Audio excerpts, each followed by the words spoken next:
Hi everyone, it's Susannah Alexander here from Nutrition with Susannah, and I hope you can hear me. I am live, but I'm just going to chat to you while this post gets approved. And just to say to you that I've had the most stressful morning in the face of humanity. I think Laurel is with me live now. So Laurel, please let me know if you can see it and hear me. I was just saying I've had the most incredibly stressful morning, so I'm a bit all over the place. So I apologise if I'm not as coherent as I might be. Also, my printer is broken. Great. Laurel says you can see and hear me, so that's fantastic. My printer is broken, so I haven't been able to print off my notes, so they're on my computer. So I'm going to be switching between this and my notes. So if I'm kind of looking at the screen in a funny way, it's not that I've turned into a zombie or something like that. It's that I'm switching view to have a look at my notes. So we are talking supplements today. And the reason we're talking supplements is that there was a programme on the BBC just last week, which I actually wasn't going to watch because I thought it might annoy me. I wasn't going to watch it, but then I did watch it. And I thought, you know, there's a lot of really interesting things being raised in this programme. And I think it would be quite nice to talk about those things. So that was what I decided to do today, and Laurel thought it was a good idea as well. I can see that there's a couple of other people now on this live, so please do say hello when you come on and let me know who you are. So the first thing I'd like to do actually is to answer a question that was posted in the group. I think it was by Jenny. If I've got your name wrong, I really apologise. But the question was to do with this. So the premise of this programme with Giles Yeo was basically sort of saying, you know, most people don't need supplements because if you have a healthy diet, then you don't need them because they'll be in your diet, because the vitamins and minerals that you need to be healthy will be in your diet. And to an extent, I agree with him. However, the question that was asked to me was, so what about soil depletion, first of all, and how do we know that the amount of nutrients that people say are in the food are actually in the food? How up to date are those figures? Where do they come from? So actually this is kind of the question I like because I didn't know the answer, so I went and did a bit of digging for this. So here's what I found out about nutrient intakes. And there's a few people on here, so do please say hello while I'm chatting, because it all gets a little bit technical here. So, you know, say hello, post your questions, whatever. So first of all, how are nutrient intakes worked out and when were they worked out? So first of all, many of the nutrient intakes that we have now are based on a study that was done in the early 1990s. So what they did was they examined the scientific evidence for what were the nutrient requirements of the population, and they published these according to age group.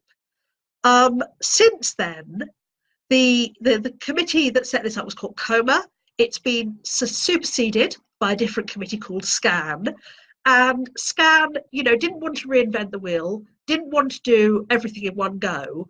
But where there's been some new evidence, or where they think that the existing evidence wasn't sufficient, they've reviewed the guidelines. So, for example, looking at iron, folate, selenium, and vitamin D. And also SCAN is looking at the moment at energy requirements. Do we have too much? Do we have too little? So that's where the figures come from that say how many nutrients we need in our diet. So then, what about all these kind of figures? So how do we know, first of all, sorry, let me go back a step. I told you I'd had a bad morning. These are called the dietary reference values, or DRVs. So what that does is it gives us an estimate of what 97% of the population need. And the DRVs are suitable for everyone who falls inside that 97%. You also get a term called the RNI, which is very similar. So, but remember that all these are figures that apply to groups, not to individuals. And indeed, the committee itself says this, that these are for the dietary needs of a group, not the dietary needs of an individual. So the thing is that we always, in nutritional therapy, take the needs of the individual into account. We would look at the reference ranges to make sure that if we are supplementing, we're within safe parameters and we're certainly not going over the recommended upper limit, because that can be quite a dangerous thing to do. I mean, I think this is something that we should say, is that people think, oh, well, you know, they're just vitamins, they're just natural, they can't possibly do any harm. Well, this isn't true. In the wrong circumstances, they can do quite considerable harm. So we do need to be careful that we're staying within the reference ranges, whether you're self-prescribing or whether someone else is prescribing for you. So how do we know that the amount of nutrients in a food is current, or is it really, really old? You know, are we using, because this is what someone said to me once, you know, the nutrients in an orange, which we think are in an orange, are no longer in an orange. You have to eat 7 oranges or whatever it is to get that number of nutrients, because the figures are all from the 1950s and they're all completely past it. And I wondered if that was true at the time. I couldn't answer that question because I didn't know the answer. Excuse me, I'm going to cough. So obviously, you know, I don't like to make an answer to a question if I don't know the answer, because you end up sounding like an idiot. So because I got the question today, I went away and looked at the answer. How do we know, you know, if I say that there's X micrograms of a mineral or a vitamin in a particular food, how do I know that? Where am I getting my data from? Well, the most comprehensive database of the nutritional values of the of food in the UK is called the Composition of Food Integrated Database, or as people in the nutrition profession call it, McCann-Widderson. It's just a big database, and those are the authors. And very often when people quote the nutritional values of food, that's where they're looking. So what we have to decide is, well, how recent are those figures? Because if they're from the 1950s, then really are they very much use to us? Well, what happens is that the database was originally compiled in the 1980s, and there's a rolling program of updates ever since then. Now today, most of the figures in the database are not from the 1980s, because obviously that wouldn't be great. Most of the figures in the current database come from 2015, so it's not that long ago. If there's a product where you couldn't get that data, they would aggregate the data from a variety of sources like scientific literature, or if it's a product, then it would be manufacturer's data, or possibly data from other countries. So it is more up to date than you might imagine. You know, I was quite reassured by that answer, actually, because, you know, I can now categorically say that most of the data about the nutrients in food isn't that old, and that I find quite reassuring. So, vis-a-vis soil depletion, which is another thing people say, people very often say to me, well, everybody needs a supplement because there's soil depletion and, you know, we're not getting enough. Well, we could make that case for some things, but not for others, I think. For some things, what we can do is look at the levels that are in the blood, and we can say, well, the levels in the blood look okay, and therefore, you know, no need to take extra on the basis that what we can see in the blood is sufficient. However, blood levels don't always correlate with what's really going on in your body. For example, it's very, very unlikely that you will ever get an abnormal reading in the blood for calcium. And that's because it's very, very closely regulated in the blood. So even if you're barely taking in any calcium at all, your blood levels will look normal. Zinc is also very difficult to measure in the blood. It's very difficult to measure anywhere, zinc, actually. So we can look in the blood, which is what they did in the Giles Yo program. So they took 3 different people on 3 different diets, and they looked at their blood levels of a range of vitamins and minerals, and they said, oh, mostly those look okay. I think there was one that was low in vitamin A or something like that. So they said, well, that's perfectly all right. What they didn't point out is that sometimes blood levels don't correlate well with what's going on in the body. So that's just the technical bits, okay? So the reason I did the technical bits in such detail is because we got a question on it. So I hope, lady who posted, I'm really sorry I didn't write down your name. I really hope that's answered your question for you. So let's now talk about vitamins and minerals and supplementing. So as I said, the premise in the program was, most of us don't need a supplement because we get enough in our diets. So a few things to say about this. Firstly, I would say that nutrition should always come first and foremost from food. I am with this program in saying that I don't think anyone should be taking anything or barely anything all the time unless there's a particular need.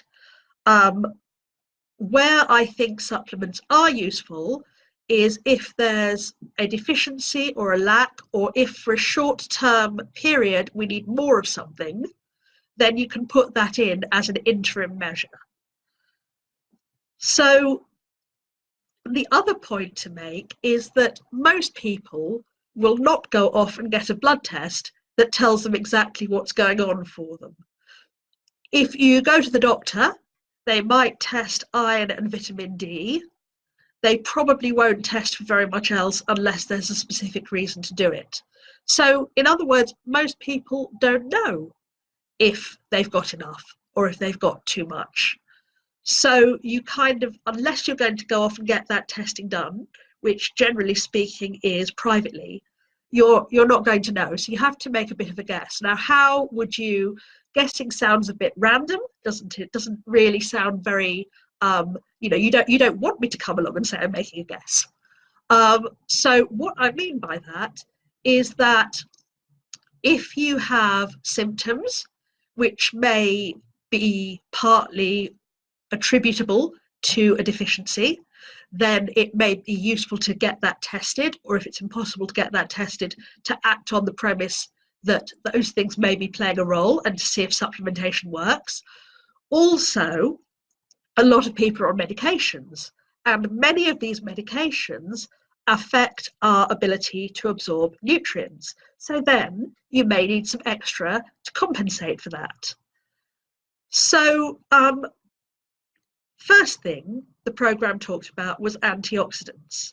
So those of you who don't know, there's quite a big debate about antioxidants. So antioxidants are, what happens is that when we get normal chemical reactions in the cells, products get oxidized, and antioxidants counteract that activity.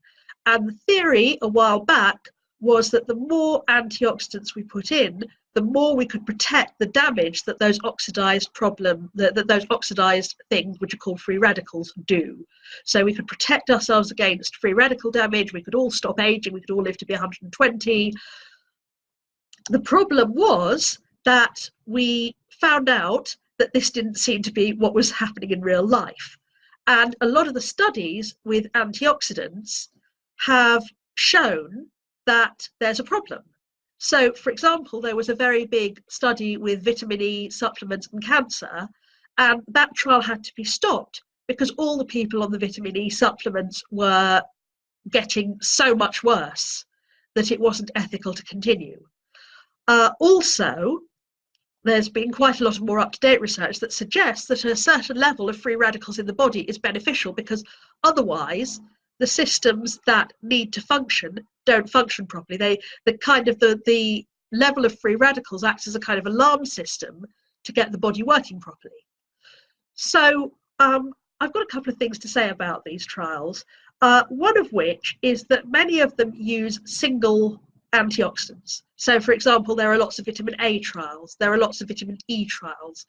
Now, these ones I have a problem with, because what happens is that the antioxidant vitamins A, C, and E work together in synergy. You kind of have to have them all there. You can't just put one in, because what happens is that they work in a chain reaction. So one So what happens is that an antioxidant, when it does its antioxidant activity, it in itself becomes a free radical, and then it has to be antioxidized as well. So if you only have one link in the chain, then you'll just get a build-up of a different kind of free radical. So these trials that only use one antioxidant, I think, are never going to show benefit. Do we need antioxidants at all? I think in probably most people will get enough from their diet, but in certain cases, they can, as a combination, be beneficial, but not as single antioxidants on the whole. You know, everything, the devil is in the dose. So, you know, too little of something will give you a deficiency, too much of something will give you some nasty symptoms. So, for example, you know, vitamin C, lots of people are loading up with vitamin C at this time of year because they think it'll stop them from getting colds or stop their colds getting worse. Actually, there isn't hugely much evidence that that will happen. I had a look at this a little while ago, and you can have a look at my talk on staying well in the winter and see what I do recommend. But vitamin C doesn't seem to be very useful, and if you have too much vitamin C, then it will probably end up giving you diarrhea, which you really don't want. I see this quite a lot with people who are kind of supplement shoppers, let's say. I was going to use a worse word there. So, you know, there are people who go along to the supplement shop and, you know, the nice girl in the supplement shop says, hey, you know, have a bit of this, have a bit of this. And they're not really looking at all the ingredients. And most of these kind of general kind of be well, build you up supplements have vitamin C in them. So they can be taking a massive dose of vitamin C without knowing it. And then they wonder why they've got diarrhea. So, you know, you have to be a little bit watchful about what you're doing. And, you know, I'm not saying don't go and buy supplements from a high street shop. You can do that, but, you know, do be mindful of what you're taking. The other thing about buying supplements from a supplement shop, by the way, is that you have to check the formulations. Ruth, hello. So most trials used a combination of antioxidants. Supplements don't contain important antioxidants like lutein and lycopene. Agree about vitamin C. Okay, thanks, Ruth. Yes, you're right. So a lot of certainly high street supplements won't contain a full range of antioxidants. Ruth, do you know, honestly, I didn't look at every single trial in that meta-analysis, but a lot of the ones they were talking on the programme seem to be single-use antioxidants. You know, they seem to be vitamin A trials, vitamin E trials.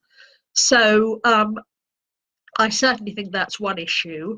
And, you know, I think that giving products to people who don't need them hasn't necessarily been shown to be useful. I think where there's a clinical need, it's a good thing. You know, another thing is that I often find a lot of trials are conducted on healthy people.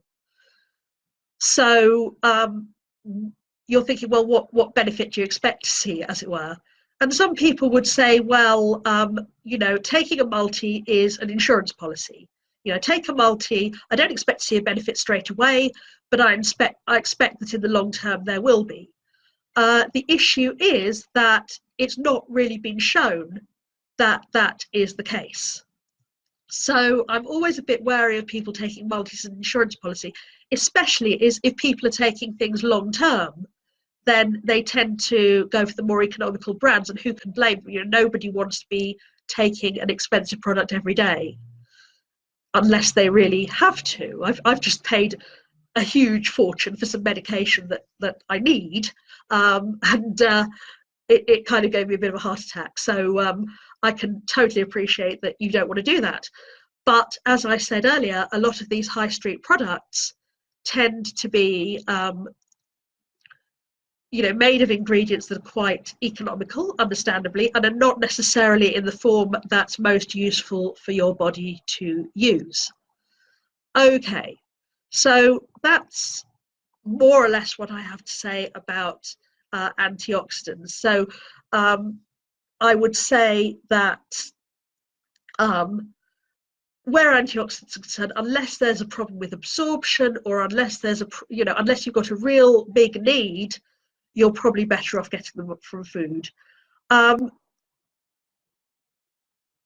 So again, you can use genetic testing to look at supplements that you might need and supplements that you might not, depending on your genetic makeup. And there are some very good and effective tests for this now. But again, they're not cheap tests. You certainly can't get them from the GP. And my guess is that people don't do them. So sort of saying, I think I need this, can be a little bit imprecise. There was quite a worrying case in the programme about a green tea supplement. So, if people are freaking out about green tea, I just want to reassure them. This was a case of a man who took a green tea supplement and basically got liver damage, and they've looked at 80 other cases where a similar thing has happened. So I want to reassure people about that. If you are drinking cups of green tea during the day, it's really not going to do you any harm. If you like green tea, that's absolutely fine. Enjoy.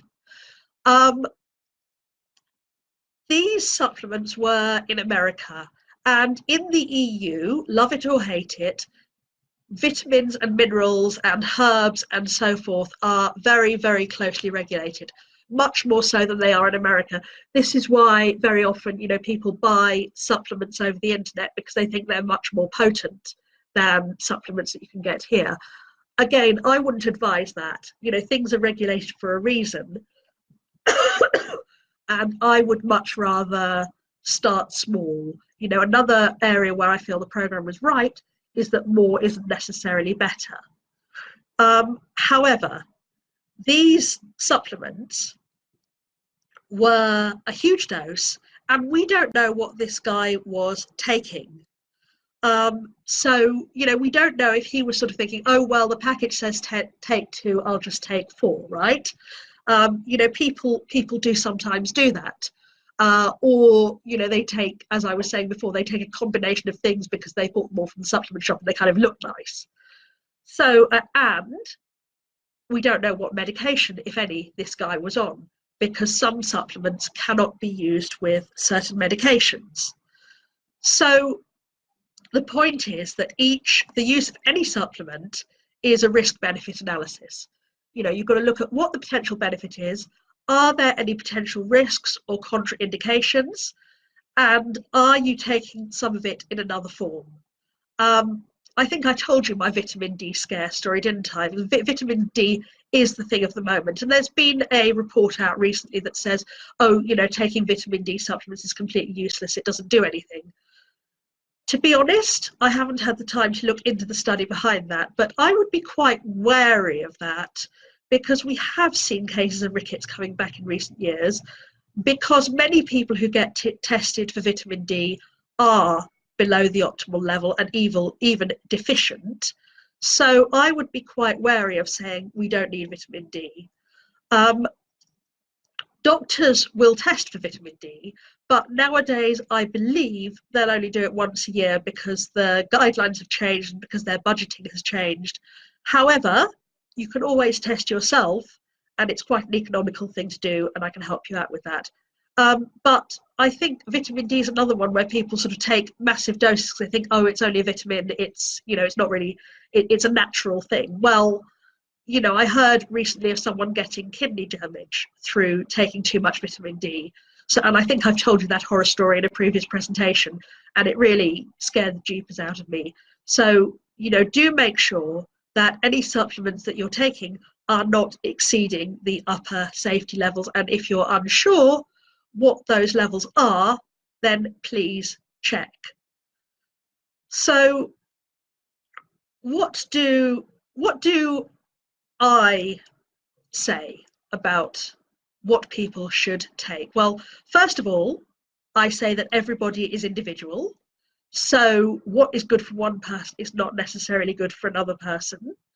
And I don't think that people should take things for more than 3 months without reviewing them. It may be that you do need to take things for longer than 3 months, but I think you need to review.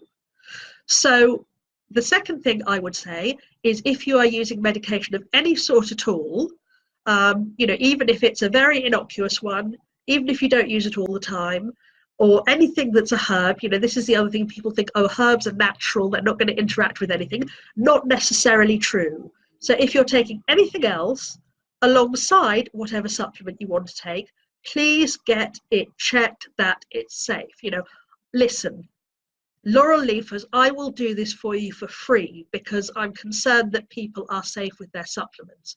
So if you're thinking about taking a supplement and you're on any kind of medication or other herbs, then please feel free to ping me an email, private message me and say, Susannah, I want to take this supplement. Please, could you check that this is safe for me? I will not charge you to do that unless you actually want to be a client, because I think this is so important and I think people don't do it and it must be done. Okay, so I would absolutely urge you, if you're going to take a supplement, to check. I would also say to you, take a decent quality supplement, because if you're taking a supplement that isn't, that you're taking just because it's really cheap and it's not in its most absorbable form, then you're throwing your money away. And, we're all on a budget. Why would you want to do that, right? So take only what's necessary.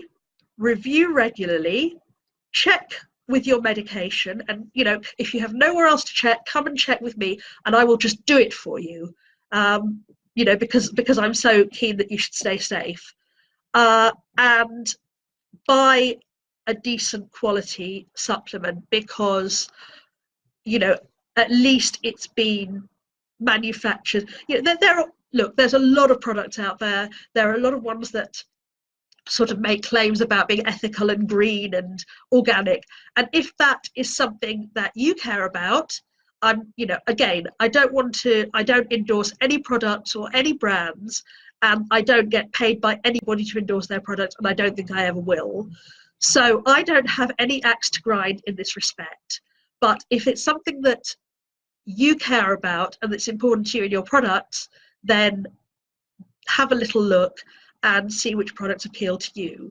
But do use quality products which are in a form that are going to be most useful to your body.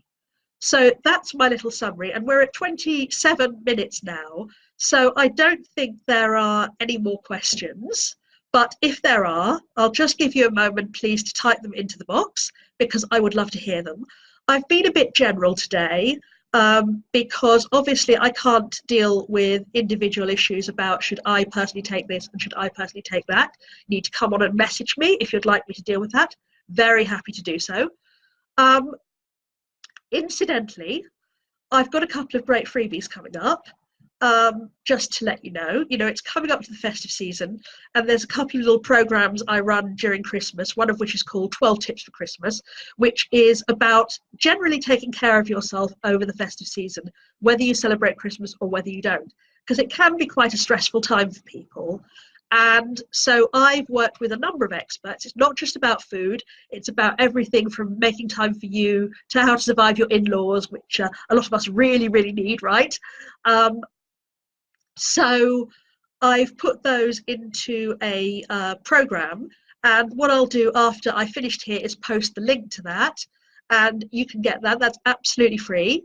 And I also do a little sort of Christmas little foodie thing. The best thing that you can do to keep an eye on me and to find out what I do and to find out if I'm someone you'd like to be around is to pop onto my Facebook page, which is called Nutrition with Susannah. And again, I'll post the link after we're finished here. So we've done half an hour. I hope that's been interesting for you and also answered some of the questions that you may have had in the Giles Yo program. If you have any questions about what I've said, then please feel free to either pop a comment in the box or message me. If I've been a little disjointed today, as I said at the top of the half hour, it's because I've had the most incredibly stressful couple of days I could imagine. And, literally Laurel phoned me up to get me onto the call here and I was kind of in pieces. So if I've seemed to you to be a little bit more disjointed than usual, then that's the reason why, because folks, we're all human.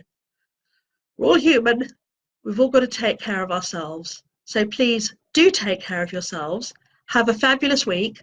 And this is me, Susannah Alexander from Nutrition with Susannah, saying goodbye, good luck, and good health. Bye.